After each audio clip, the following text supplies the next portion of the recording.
আসসালামু আলাইকুম রহমতুল্লাহি ওবরকাতুহু। সম্মানিত দর্শক, বিএনপির অন্যতম শীর্ষ নেতা জনাব মির্জা আব্বাস, তাকে নিয়ে দীর্ঘদিন ধরে, বিশেষ করে জুলাই আগস্ট বিপ্লবের পর, একটি বিশেষ শ্রেণী আলাদা একটি ন্যারেটিভ তৈরি করার চেষ্টা করছে। স্পষ্টত যদি আপনি ধরেন, একটি মানুষকে জীবন্ত কবর দেওয়ার জন্য, একটি জীবন্ত মানুষকে পচিয়ে ফেলার জন্য,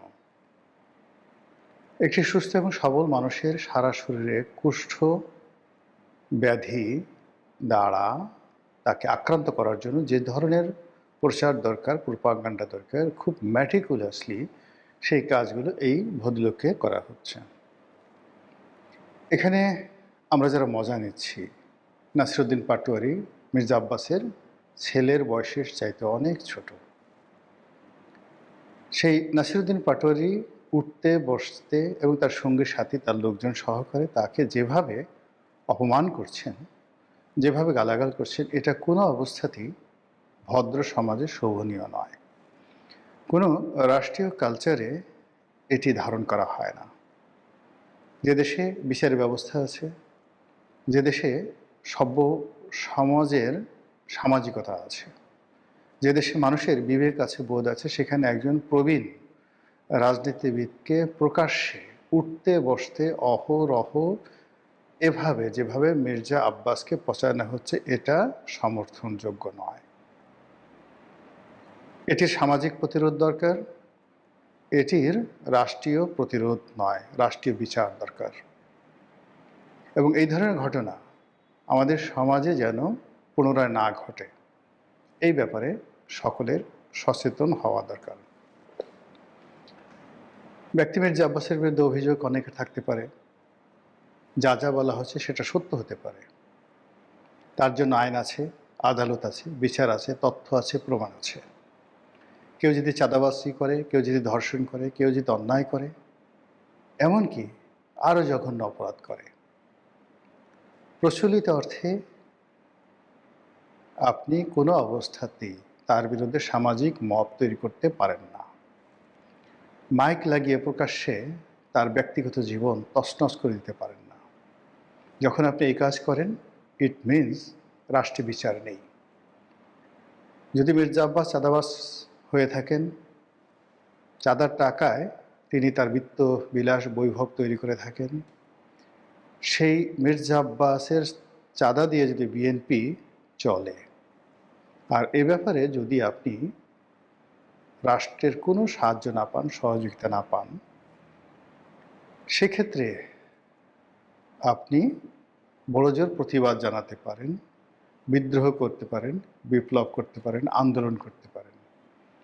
কিন্তু যেটিকে বলা হয় নুইসেন্স, যেটিকে বলা হয় ইপটিজিং, যেটিকে আপনি রীতিমতো একটা পুরুষের জন্য বলাৎকার, ধর্ষণ বলে আপনি আখ্যায়িত করতে পারেন, সেই কাজ করার অধিকার এ সমাজে কারোর নেই।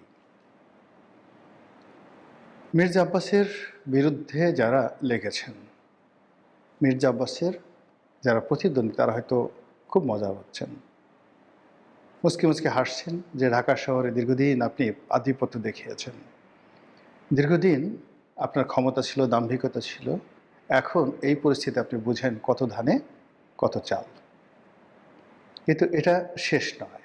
এক মির্জা আব্বাসের মাধ্যমে বিএনপিকে হেয় করা হচ্ছে, এক মির্জা আব্বাসের মাধ্যমে পুরো বিএনপি রাজনীতিকে ধ্বংস করা হচ্ছে। মির্জা আব্বাসকে পচিয়ে দেওয়ার মাধ্যমে তারেক জিয়াকে টার্গেট করা হচ্ছে, তারেক রহমান সাহেবের পরিবারকে টার্গেট করা হচ্ছে। যারা মির্জা আব্বাসকে চাঁদাবাজ বলে গালি দিচ্ছে, তাদেরই আরেকটি অংশ বা অপরপক্ষ। তারা কি তারেক রহমান সাহেবকে গালাগাল দেয়নি? তারা কি সালাউদ্দিন সাহেবকে গালাগাল দেয়নি? তারা কি তারেক রহমান সাহেবের পরিবার পরিজন নিয়ে বাজে কথা বলেননি? এ সমাজ এভাবে চলতে পারে না। বোঝার চেষ্টা করুন, গণপ্রজাতন্ত্রী বাংলাদেশ সরকার চালাচ্ছে বিএনপি। সেই বিএনপির একজন মন্ত্রী পদমর্যাদার ব্যক্তি 50 বছরের অধিক সময় ধরে তিনি রাজনীতি নিয়ন্ত্রণ করেন ঢাকা শহরে। বহুবার মন্ত্রী হয়েছেন, এমপি হয়েছেন, মেয়র হয়েছেন। তার এই জীবন সায়ানে এসে তাকে যেভাবে পচানো হচ্ছে, আমি মনে করি বিএনপির অনেক কিছু করণীয় আছে। বিএনপি যদি সেই কাজটি না করে, বিএনপি ক্ষমতায় থাকতে পারবে না। বিএনপি যদি এটির সুরাহা করতে না পারে, তারা তারেক জিয়াকে রক্ষা করতে পারবে না, তারা সালাউদ্দিন সাহেবকে রক্ষা করতে পারবে না, এমনকি মির্জা ফখরুল সাহেবকে রক্ষা করতে পারবে না। মির্জা আব্বাসের মতো মানুষকে দিয়ে শুরু। এই কয়দিন আগে আপনি চিন্তা করুন, তরুণ নেতা এরশাদ, তাকে নিয়ে মানুষ ঠাট্টা করত, নিমডা, সান্ডা, এই বিভিন্ন কথাবার্তা বলে। এখন সেটা কমেছে, কিন্তু মির্জা আব্বাসকে নিয়ে কোনো অবস্থাতে সেটা থামছে না। যদি এটা চলতে থাকে, এরপরে এরশাদকে ধরা হবে, এরপরে রবিউলকে ধরা হবে। ঢাকা শহরে যারা যারা বিএনপির যাকে বলা হয় সাংগঠনিক শক্তিমত্তা, যাদের হাতে নিয়ন্ত্রিত, তাদের সবাইকে আস্তে আস্তে আস্তে আস্তে সামাজিকভাবে হেয় প্রতিপন্ন করে যখন সম্মিলিতভাবে বিএনপির উপর আক্রমণ চালানো হবে, তখন আর বিএনপির কিছু করার থাকবে না। সবচেয়ে বড় কথা হলো যে একজন মানুষ, প্রবীণ একজন মানুষ, তিনি এই সমাজে লাঞ্ছিত হচ্ছেন, আমরা সবাই মজা নিচ্ছি। এ যেন আদিমকাল, এ যেন আইএমএ জাহিলিয়াতের যুগ হয়ে গেছে। আরে বাবা, দরকার হলে মির্জা আব্বাসকে মেরে ফেলো, তাকে জীবন্ত কবর দাও, তাকে পুড়িয়ে মারো, কিন্তু একজন জীবিত মানুষকে এভাবে লাঞ্ছিত করার কোনো অধিকার কোনো সমাজের কোনো ব্যক্তির নেই। অন্যদিকে এই যে মির্জা আব্বাসকে এত অপমান করা হচ্ছে, আমি অবাক হয়ে গেলাম যে বিএনপির একজন শীর্ষ নেতা আজ পর্যন্ত একটা হুমকি দেয়নি, আজ পর্যন্ত একটা ধমক দেয়নি, আজ পর্যন্ত কোনো ব্যবস্থা গ্রহণ করেনি। বিএনপি রাষ্ট্র ক্ষমতায় থাকার পর যদি এই অবস্থা হয়, তাহলে রাষ্ট্র ক্ষমতা চলে গেলে কি অবস্থা হবে? অথবা রাষ্ট্র ক্ষমতায় থাকতে যদি একজন এত বড় নেতাকে হয়, তাহলে অন্যান্য যারা মন্ত্রী আছেন, এমপি আছেন, তাদেরকে যদি এর চাইতেও ন্যাক্কারজনক অপমান, ন্যাক্কারজনক ট্যাগ দিয়ে আজে বাজে কথাবার্তা বলে তাদেরকে যদি লাঞ্ছিত করা হয়, অপমানিত করা হয়, তাহলে কি হবে? বিষয়টি মির্জা আব্বাসের একার নয়, মির্জা আব্বাসের যারা বয়সী লোক আছেন তাদের সকলের, আপনার আমার সকলের। মির্জা আব্বাসের ক্ষেত্রে যে ঘটনাটা ঘটছে, সে ঘটনা আমার ক্ষেত্রে ঘটতে পারে, আপনার ক্ষেত্রে ঘটতে পারে। মির্জা আব্বাসের সঙ্গে আমার ব্যক্তিগত কোনো সম্পর্ক নেই। গত 2-4-5 বছর ওনার সঙ্গে আমার টেলিফোনে কখনো কথাবার্তা হয়নি, কিন্তু ওনার এই অবস্থা আমাকে ব্যথিত করছে, আমাকে অপমানিত করছে। এই জিনিসগুলো আমি কোনো অবস্থাতে মানতে পারি না। তিনি কী করে ঢাকা ব্যাংকের চেয়ারম্যান হলেন, কী করে ঢাকা ব্যাংকের ডিরেক্টর হলেন, তার পরিবার এত টাকা পয়সা কী করে মালিক হলো? প্রশ্ন যদি থাকে, যান দুর্নীতি দমন কমিশনে যান। প্রশ্ন যদি থাকে, তার বাসার সামনে তথ্য প্রমাণ সহ মিছিল করেন, মিটিং করেন, কিন্তু এটা কী ধরনের টিটকারি? এটা কী ধরনের ভব্যতা? এটা কী ধরনের কথাবার্তা? এই অবস্থা কোনো অবস্থাতেই সমর্থনযোগ্য নয়। তারেক রহমান সাহেব, মাননীয় প্রধানমন্ত্রী, স্বরাষ্ট্রমন্ত্রী যারা আছেন তারা, এবং বিএনপির যে সকল শীর্ষ নেতৃবৃন্দ রয়েছেন, যাদের আওয়াজ আছে, যাদের ভিশন আছে, যাদের মিশন আছে, সবাই একটু চুপ করে ভাবুন তো। আপনাদের কেউ কেউ হয়তো মির্জা আব্বাসের মৃত্যু কামনা করেন, আপনাদের কেউ কেউ হয়তো চান না যে মির্জা আব্বাস থাকুক, কিন্তু মির্জা আব্বাস তো is a part of BNP. বিএনপির দুঃসময় সে কি কিছু করেনি? তার জীবনের একটা বিরাট সময় বিএনপির জন্য কি সে শেষ করে দেয়নি?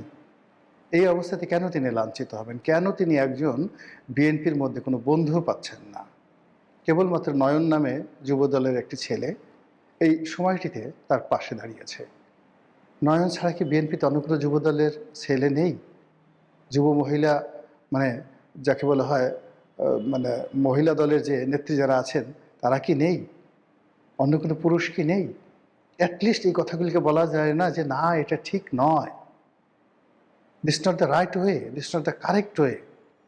সমালোচনা করতে চান, বিদ্রোহ করতে চান, ঘৃণা জানাতে চান, নিন্দা জানাতে চান, দেয়ার ইজ এ কোড, এই বাংলাদেশে আছে।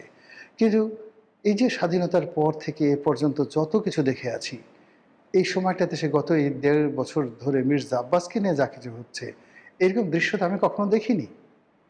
বাংলাদেশে অনেক বড় বড় ক্রিমিনাল, আমাদের দেশে একটা সময় গালকাটা কামাল ছিল, বাস্টার্ড সেলিম ছিল, মুরগি মিলন ছিল, টোকাই সাগর ছিল, আরও কত ডাকাত শহীদ ছিল, ডেভিড ছিল, মানুষের জীবন তছনছ করে দিয়েছে। মির্জা আব্বাস কয়টা রেপ করেছে, কয়জনের বাড়ি ঘর লুট করেছে, কয়জনের ডাকাতি করেছে, কয়জনকে। মির্জা আব্বাস কয়জনের বাড়ি থেকে খাওয়া দাওয়া করেছে। আর দেখেন তো, মির্জা আব্বাসের ওই বাড়িতে এ যাবৎ কত লক্ষ মানুষ খাওয়া দাওয়া করেছে। তিনি এই জাতির জন্য কি করেছেন, দেশের জন্য কি করেছেন, একটু হিসাব করেন না।